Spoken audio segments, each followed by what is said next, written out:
Police are looking for two men they say hijacked a car over the holiday weekend. Police say they were called to Hamilton Boulevard around 12:15 Monday morning on a report of a vehicular hijacking.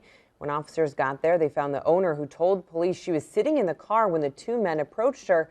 One, according to police, had a handgun. The vehicle was then taken. The owner says they were not hurt. Short time later, that vehicle was found on North Sand Street.